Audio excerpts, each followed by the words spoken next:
Hai guys, bersama lagi di episod 11. Apakah itu geografi?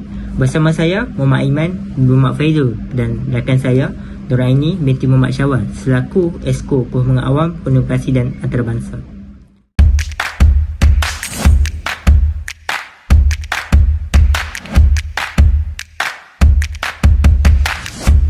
Tahukah anda, bumi kita semakin tenat, semakin hari semakin tenat. Menurut sebuah laporan yang dikeluarkan oleh New York Times, hampir kebanyakan bandar di dunia kita akan tenggelam dalam masa 100 tahun lagi.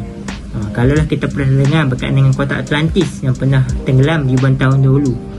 Kalaulah kita pernah mendengar berkenaan dengan kotak-kotak ataupun bandar-bandar yang ditemui di sekitar perairan Laut Brazil ataupun di sekitar pesisiran laut di Jepun, menunjukkan suatu masa dahulu bandar-bandar pernah tenggelam dan terus hilang daripada peta dunia.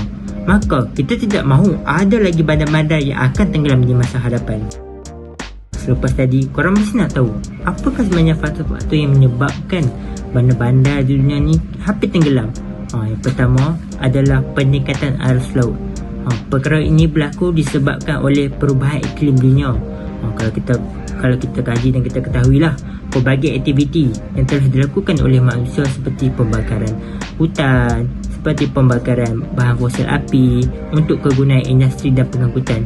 Menurut sebuah laporan di bawah satu badan khas PBB yang disertai oleh saintis seluruh dunia, hasil daripada tindakan manusia ini, suhu permukaan bumi telah meningkat sebanyak 1.0 darjah Celsius dalam masa tempoh 10 tahun sahaja.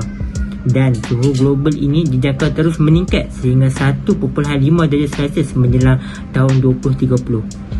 Apa hasil dan akibatnya? Hasilnya adalah, boleh kita lihat, lapisan ais di Greenland semakin mencair dan pancaran ini berlaku secara besar-besaran dengan peningkatan suhu sebanyak 10 darjah Celsius daripada keadaan biasanya, yang akhirnya meningkatkan aras laut.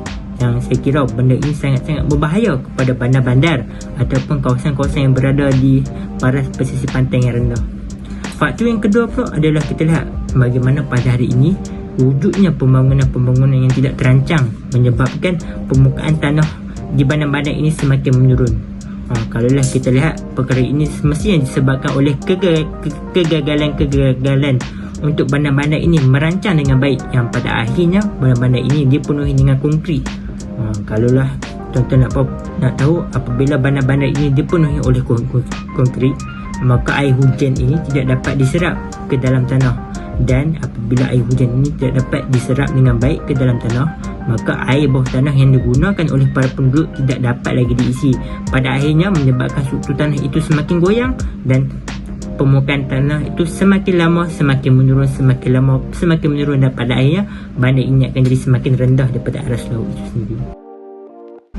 Okey, selepas kita mendengar panjang lebar berkenaan dengan faktor-faktor tadi, kita pasti tertanya-tanya, apakah bandar yang ada di dalam dunia kita yang semakin terancam? Menurut sebuah laporan yang telah dikeluarkan oleh Greenpeace East Asia menyatakan menjelang 2030, bandar-bandar utama di Asia ini seperti Jakarta adalah kawasan yang berisiko tinggi untuk ditenggelami oleh air. Jakarta ini telah tenggelam dalam kadar purata 17 cm setahun, iaitu paling pantas berbanding bandar-bandar yang ada di dalam dunia kita sekarang ini. Punca dah adalah disebabkan oleh aktiviti menggali serta mengekstrak air secara bawah tanah yang telah dilakukan di bandar Jakarta secara berlebihan dan tidak terkawan.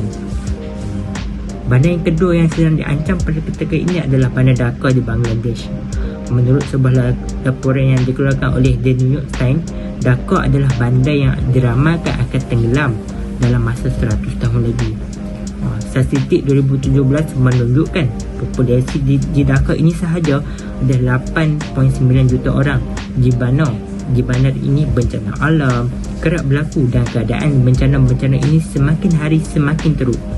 Menjelang tahun 2050, dijangkakan kebanyakan penduduk di Dhaka terpaksa berpindah ke kawasan tinggi kerana bandar itu akan semakin tenggelam.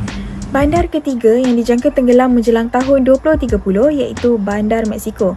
Adakah kalian tahu bahawa sebenarnya Bandar Mexico ini merupakan bandar yang dibina di atas tasik yang telah dikeringkan sewaktu penjajahan tentera Sepanyol? Tak tahu kan? Jadi ini satu fakta yang menarik untuk anda. Tahun demi tahun, populasi penduduk Mexico semakin bertambah sehingga mencecah 9.2 juta orang penduduk, di mana kapasiti bagi bandar tersebut mencecah sebanyak 6,163 orang penduduk kilometer persegi. Korang bayangkanlah, tempat tu kecil tapi penduduknya sangat padat. Jadinya hal ini bertambah buruk apabila penduduk juga menggunakan sumber air bawah tanah sebagai punca air utama dalam kehidupan harian mereka.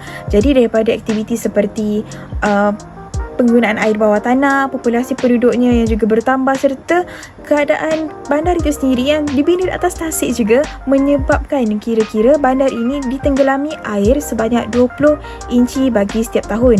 Korang bayangkanlah, kalau 20 inci bagi setiap tahun, bagaimana pula 20 hingga 30 tahun akan datang? Bandar keempat yang dijangka tenggelam menjelang tahun 2030 nanti iaitu Bandar Venice di Itali. Siapa je tak kenalkan City of Love ni? Tapi selain julukan City of Love, Bandar Venice juga menerima julukan sebagai City of Canals ataupun Bandar Terusan, dan juga City of Waters, bandar yang memang dikelilingi oleh oleh air. Kalau kalian nak tahu, bandar ini juga menggunakan pengangkutan utamanya iaitu gondola, yang di mana kalau pelancong nak pergi satu tempat di bandar ini, mereka akan menggunakan gondola ataupun boat untuk pergi ke destinasi tersebut. Baiklah, fenomena banjir ataupun penduduk tempatan menggelarnya sebagai Venice Aqua Alta seringkali berlaku di kawasan ini. Mengapa perkara itu berlaku? Ini kerana fenomena hujan yang berterusan serta peningkatan aras laut akibat fenomena pemanasan global juga menyebabkan bandar ini secara tidak langsung ditenggelami air. Seterusnya, kesan daripada pemanasan global dan juga hujan secara berterusan ini menyebabkan bandar ini ditenggelami air sebanyak 100 hingga 2 ml setiap tahun. Bandar ini adalah rendah. Jadi, kalau setiap tahun bandar ini ditenggelami air sebanyak 1 hingga 2 ml air, bagaimana pula? Bukan nampak bandar je tau yang akan dijangka tenggelam menjelang tahun 2030 yang macam mana Aiman dan Ain cakapkan tadi. Tapi ada beberapa bandar utama yang dijangka tenggelam juga pada tahun yang sama, seperti Bandar Ho Chi Minh City di Vietnam, Bandar Kolkata India dan juga Bandar Bangkok di Thailand. Tapi tak mustahil satu hari nanti bahawa Bandar Kuala Lumpur juga menjadi salah satu bandar yang akan ditenggelami air. Jadi sebagai penghuni kota, diingatkan bahawa penduduk kota seharusnya menggunakan air secara berhemah dan berpatutan. Selain itu, pihak kerajaan juga memainkan polisi penting bagi membina bandar yang terancang bagi memastikan bandar yang dibangunkan ini dapat dimanfaatkan bagi generasi akan datang. Baik, itu sahaja perkongsian daripada kami, Exco Perhubungan Awam, Komunikasi dan Antarabangsa, Ain dan Aiman. Sekian, terima kasih.